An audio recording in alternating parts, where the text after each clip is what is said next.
Spring 1970, a pro-stock staging lane at Bristol Dragway.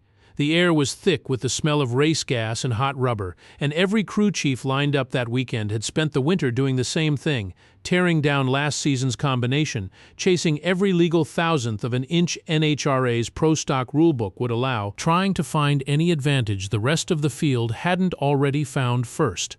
Bill Jenkins rolled his Camaro into the lane looking, on paper, almost boringly conventional. Same basic engine architecture as half the field. Same carburetor brand every other serious team was running. Same NHRA-mandated weight brake for his combination. Nothing about the car's spec sheet explained what was about to happen on the scoreboard. His car left the line and pulled away through the middle of the track in a way that made grown men who had built engines their entire lives go quiet. Not a small gap, not a lucky reaction time, a widening margin through the traps that had nothing to do with the tree and everything to do with an engine making power in a place where the fuel curve should have gone flat.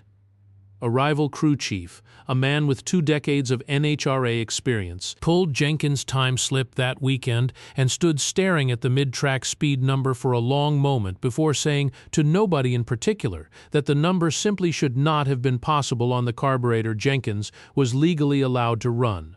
Word of that time slip made its way through the pit area within the hour, the way these things always do at a national event. And by the next round half the garage area was quietly recalculating their own combinations, wondering what they had missed. NHRA technical inspectors pulled that carburetor for inspection more than once that season. They measured the throttle bore. Legal, they measured the venturi. Legal, they checked the metering block against factory specification. Legal.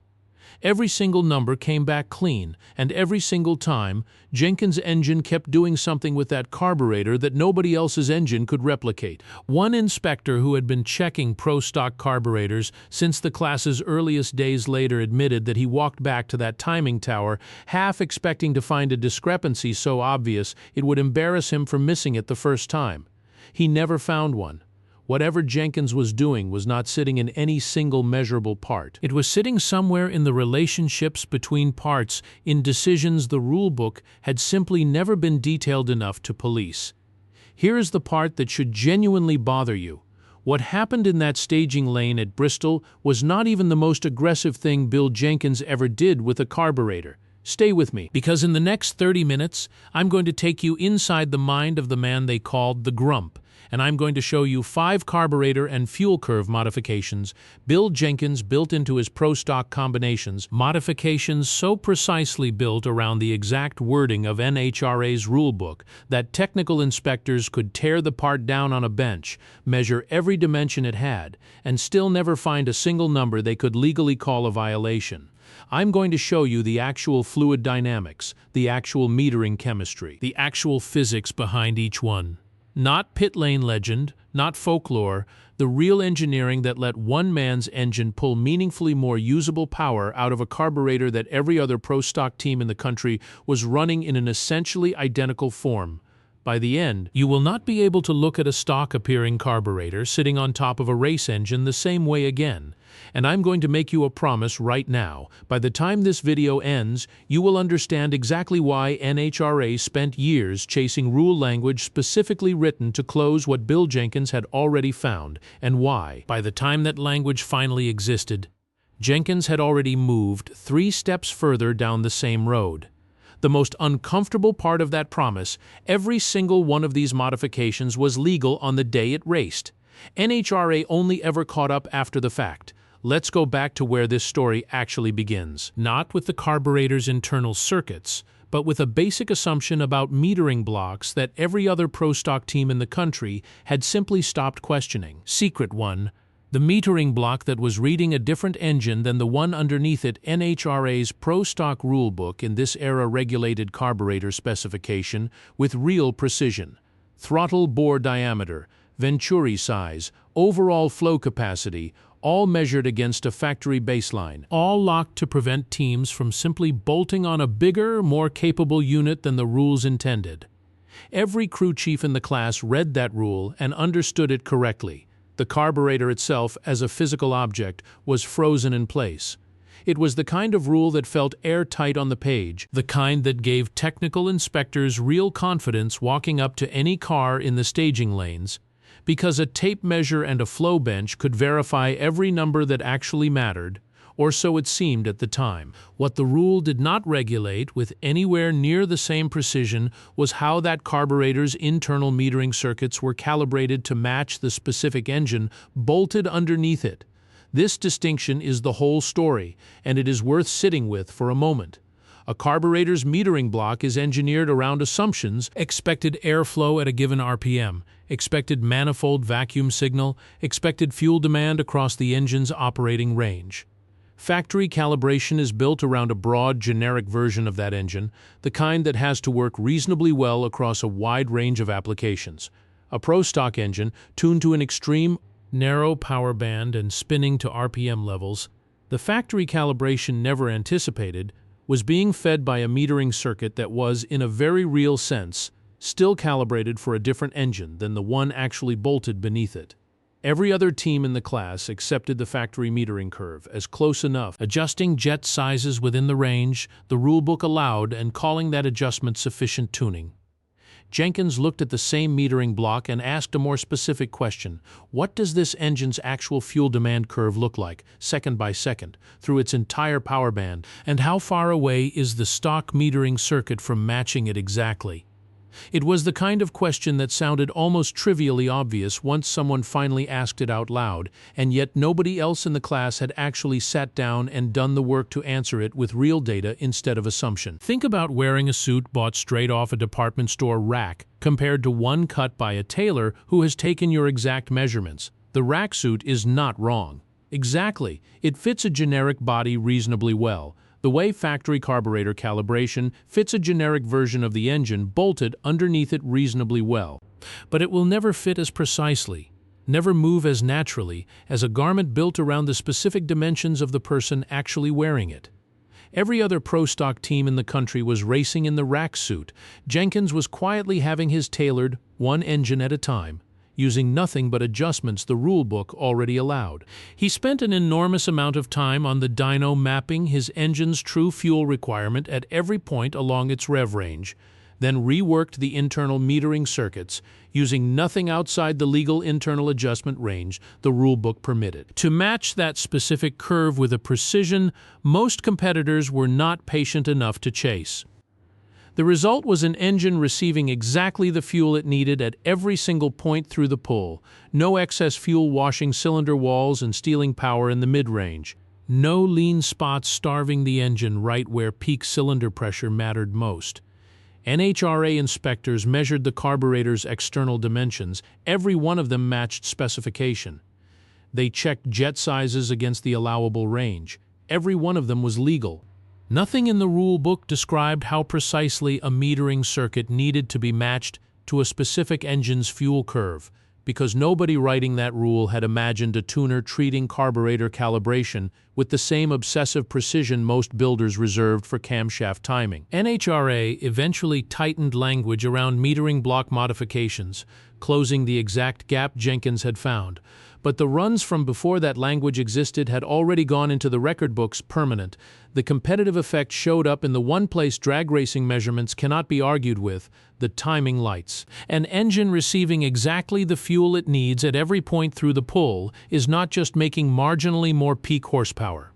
It is making more usable power everywhere through the run, off the line, through the middle, and crucially at the top end where a race is actually won or lost. Other crew chiefs could look at Jenkins' dyno sheet numbers and see nothing dramatically different from their own combinations. What they could not replicate on paper was the shape of that power delivery, smooth and consistent through the entire pull, instead of peaky and compromised in sections where a generic metering curve simply guessed wrong. Secret 2. The air signal Jenkins engineered before it ever reached the carburetor. If the metering block trick was about matching fuel delivery to the engine's true demand, the next modification attacked something almost nobody else in pro stock was thinking about at all: the quality of the air signal arriving at the carburetor before the metering process even began. It is the kind of variable that sits so far upstream of the parts everyone actually cares about that most crew chiefs never gave it a second thought, treating the air cleaner as little more than a box that kept debris out of the engine. A carburetor does not simply measure how much air an engine wants. It reads a pressure signal, a vacuum drop created by air accelerating through the venturi, and uses that signal to meter fuel proportionally. A clean, stable, strong signal produces precise, consistent fueling. A turbulent, uneven signal, the kind produced by air arriving at the carburetor after a disturbed, chaotic path through the intake tract, produces fueling that is constantly hunting and correcting, never quite settled, bleeding away small amounts of usable power at every single point through the pull where the signal was less than perfectly clean.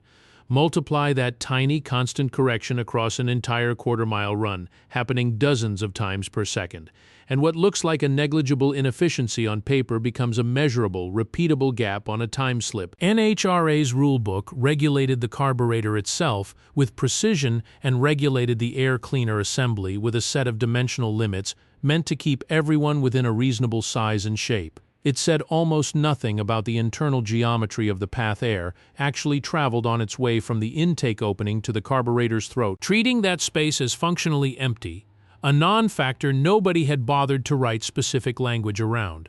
Think about trying to have a conversation with someone across a noisy, crowded room compared to talking to them in a quiet space. In both cases, the words being spoken are identical. But in the noisy room, you constantly mishear. Ask people to repeat themselves, respond to the wrong thing entirely. A carburetor reading a turbulent, chaotic air signal is having that same noisy room conversation with the engine, dozens of times per second, constantly correcting for a message it never received cleanly in the first place. Jenkins engineered internal air cleaner baseplate geometry and velocity stack style entries that straightened and stabilized airflow before it ever reached the venturi, reducing turbulence in the signal the carburetor was reading and letting the metering circuits respond to a cleaner, more honest representation of what the engine actually wanted at any given instant. The improvement was not a large single number on a horsepower sheet. It was a small, consistent gain spread across the entire pull, the kind of advantage that does not announce itself on a single dyno pull but shows up unmistakably at the top end of a quarter-mile run, where a cleaner metered engine has simply been making slightly more usable power for the entire length of the track than an engine fighting a noisy signal the whole way down. NHRA inspectors checked the air cleaner assembly's external dimensions against the rulebook's size limits. Every one of them matched. They had no language addressing internal baseplate geometry, because nobody had ever considered that empty space worth regulating with the same precision as the components bolted around it. NHRA eventually specified internal air cleaner geometry limits, closing a gap that existed purely because officials had spent years regulating the box while ignoring what was actually happening to the air moving through it. What made this particular advantage so hard for rival teams to diagnose was its invisibility from outside the car. A crew could pull an air cleaner off Jenkins Camaro between rounds, hold it up next to their own, and see two assemblies that looked from any casual glance essentially identical in overall shape and size. The difference lived entirely inside. In geometry, a competitor would have needed to disassemble and study with real intent to even notice, let alone understand why it mattered. Secret 3. The accelerator pump calibration that changed with track conditions without touching a sealed component. NHRA required carburetor calibration to be verified and locked at technical inspection, for reasons every serious racer understood. Officials needed a way to confirm, before a car ever staged, that its fuel system matched what would be legal to run for the entire event. A system that could be meaningfully altered between rounds, out of view of any inspector, threatened the entire premise of a pre-event check. It was a sensible rule, built to solve a real and obvious problem, and almost nobody in the garage area had ever thought to ask whether it left anything meaningful outside its reach. The rule, as written, locked the core metering components, the primary jets, the internal calibration parts. An inspector could physically pull and measure against a reference. It said far less about accelerator pump cam and linkage adjustments a crew could make between rounds, using nothing but standard adjustment points every carburetor of this design already had built into it for ordinary tuning purposes. Every drag strip presents a slightly different combination of track temperature, air density, and surface grip from round to round, sometimes from run to run on the same day as the sun moves across the sky. An accelerator pump shot calibrated perfectly for one set of conditions can be slightly too aggressive or slightly too lean for the next, costing a fraction of a second at the exact moment the car leaves the line, the single most critical instant in a quarter-mile pass. Most teams set a single accelerator pump calibration for an entire event and lived with whatever compromise that produced as conditions shifted around them. Think about how a sprinter adjusts their starting stance depending on whether the track is dry and grippy or slightly damp from morning dew. Small changes most spectators would never notice, made instinctively to match the exact conditions of that specific race.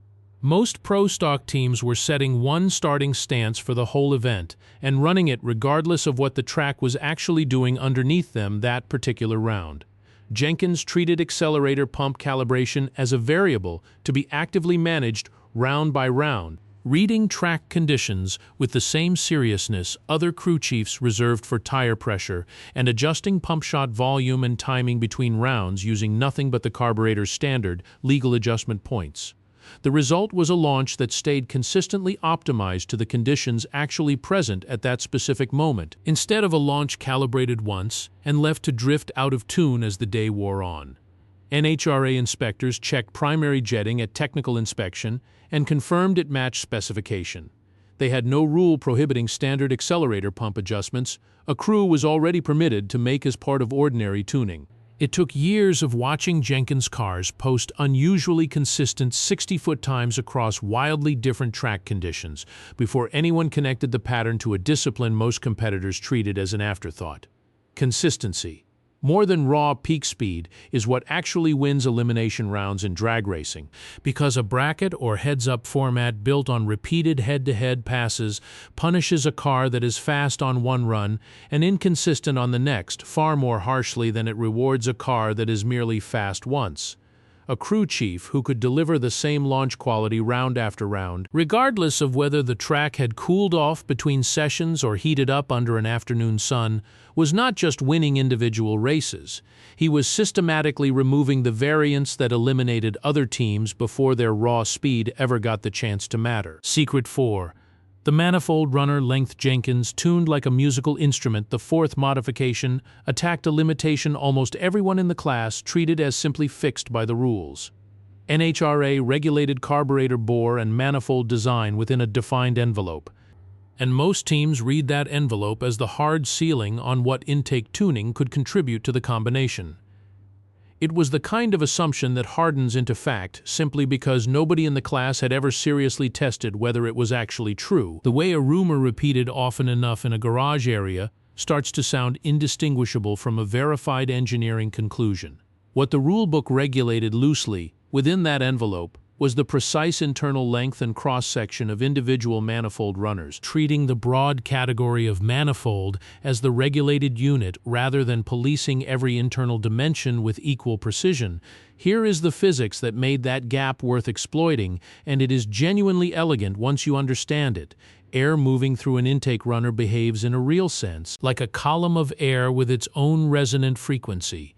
The same basic principle that lets an organ pipe produce a specific note based purely on its length, tune a runner's length correctly relative to an engine's target RPM range, and pressure waves reflecting back through that runner arrive at the intake valve at exactly the right moment to help pack additional air-fuel mixture into the cylinder before the valve closes.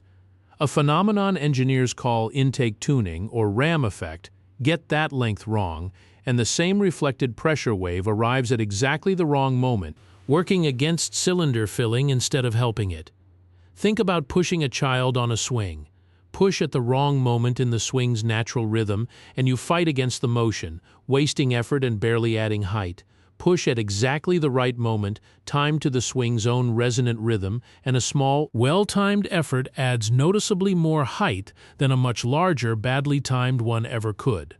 A manifold runner tuned to an engine's specific operating RPM is timing its pressure wave pushes exactly like that well-timed swing push, while a generic length runner is fighting the rhythm at least part of the time, wasting cylinder filling potential that a properly tuned length would have captured for free.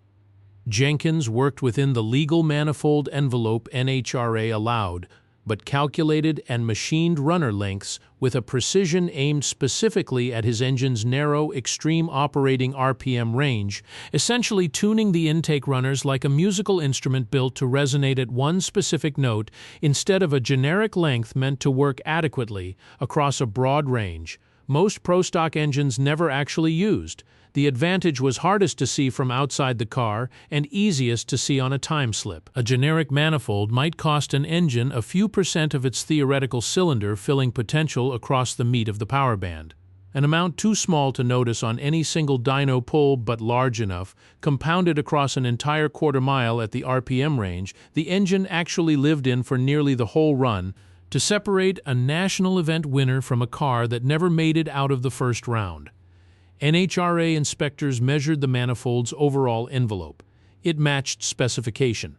They had no rules specifying individual runner length with the precision Jenkins was working to, because nobody writing the original manifold rule had considered that two manifolds could share an identical outer envelope and still perform completely differently based on internal runner tuning. Most builders were not sophisticated enough to chase. NHRA eventually moved toward tighter specification of manifold runner geometry, closing a gap that had existed purely because the rule had regulated the outside of the part while leaving what actually mattered, the inside, almost entirely open. Rival crews who eventually caught on to what Jenkins was doing described the discovery with a specific kind of frustration, because runner length tuning was not a secret in the sense of a hidden component nobody had thought to look for. It was published engineering theory, available in textbooks any of them could have read. What separated Jenkins was not access to secret knowledge. It was the willingness to actually apply that knowledge with the same rigor to a pro-stock combination that most builders reserved for far more glamorous parts of the engine. Secret 5, the modification NHRA never fully banned at all. We arrived now at the final piece of this story, and I want you to pay close attention to this one because unlike the first 4, NHRA never managed to fully close this door. Officials tried for years. They tried. But the modification was rooted in something too fundamentally correct, too obviously the direction serious engine tuning needed to move in, for any rule to cleanly outlaw it without outlawing careful tuning itself. Fuel curve consistency across an entire run, from a dead stop to a quarter mile away at full speed, is one of the hardest things to get right in drag racing, because an engine's fuel demand does not scale in a simple linear way as RPM climbs. Airflow velocity, cylinder filling efficiency, and volumetric efficiency all change in their own complex ways through the rev range, which means a metering circuit calibrated as if fuel demand scaled smoothly and predictably will always be slightly wrong somewhere along that curve, running a touch rich in one section, a touch lean in another, bleeding away power in both places without ever throwing an obvious red flag. Think about tuning a guitar not by checking one string in isolation, but by playing an entire chord and listening for the one note that sits fractionally off, then correcting it while the others stay put. That is the difference between tuning a fuel curve in broad strokes and tuning it the way Jenkins actually approached it, listening to the entire pull as an integrated whole and correcting narrow sections without disturbing the parts that were already right. Most teams accepted a reasonably close overall curve as good enough, tuning primarily by feel and by the overall time slip, rather than by a rigorous section-by-section mapping of exactly where the curve was drifting off target. Jenkins treated it as a solvable problem worth an almost obsessive level of precision, mapping his engine's actual fuel demand in narrow RPM bands across the entire pull and adjusting his metering, air signal, and mechanical tuning as an integrated system aimed at keeping the curve correct in every single one of those bands, not just approximately correct across the whole. NHRA officials studied Jenkins' approach for years, trying repeatedly to write rule language specific enough to restrict the practice, without also restricting the basic, legitimate tuning every team needed to do to stay competitive. they never fully succeeded, because banning precise fuel curve tuning would have meant banning tuning itself, and no sanctioning body was willing to do that to an entire class. Instead, precision fuel curve mapping slowly became the standard every serious pro stock team eventually adopted, not because a rule forced their hand, but because Jenkins had proven, run after run, championship after championship, that it was simply the correct way to build a competitive engine. There is something almost fitting about the fact that this last secret was the one that never got banned at all. Every earlier trick in this video eventually met a rule written specifically to close it. A line item added to the NHRA rulebook the following season that named, however indirectly, exactly what Jenkins had already moved past. Full curve fuel mapping never got that treatment, because by the time officials fully understood what he was doing, half the garage area had already started copying it. And you cannot write a rule outlawing a practice that has quietly become the accepted standard for how the job is supposed to be done. Here is what I want you to sit with every modification I have described in this video. The precision-matched metering block, the internal air cleaner geometry, the round-by-round accelerator pump calibration, the tuned manifold runner length, the full-curve fuel mapping discipline, none of them required a laboratory most teams could not access. None of them required an unlimited budget. Every single one of them came from one man treating a component every other crew chief in the class considered a solved generic part as a system worth mapping down to the smallest detail everyone else had decided was not worth the time. Look at the pattern running through all five, because it says more about how Jenkins thought than any single trick does on its own. Every one of these modifications lived in a gap between what NHRA's rulebook regulated as a physical object and what actually determined how that object performed once it was bolted to a specific engine and run down a specific track. A carburetor rule can freeze a throttle bore diameter. It cannot easily freeze the precision with which a genius is willing to calibrate everything downstream of that bore. And Jenkins understood that distinction more completely than almost anyone else who ever stood in a pro-stock staging lane. That distinction is also, in a strange way, the most honest explanation for why NHRA could never fully close the door behind him. A rulebook can restrict what parts you are allowed to bolt onto a car. It has a much harder time restricting how carefully a person is willing to think about the parts everyone else already assumed were finished, and Jenkins simply refused to consider anything finished until he had personally verified there was nothing left on the table. Bill Jenkins was never working with the largest budget in the class. He earned the nickname the Grump, partly from a reputation for blunt, no-nonsense honesty about exactly how much work real speed actually required, the kind of honesty that had little patience for competitors who assumed a stock carburetor was a stock carburetor no matter whose engine it happened to be bolted onto. What separated him from almost every other builder he raced against for 2 decades was a specific, uncomfortable kind of patience, a willingness to chase precision in places every competitor had already decided were close enough.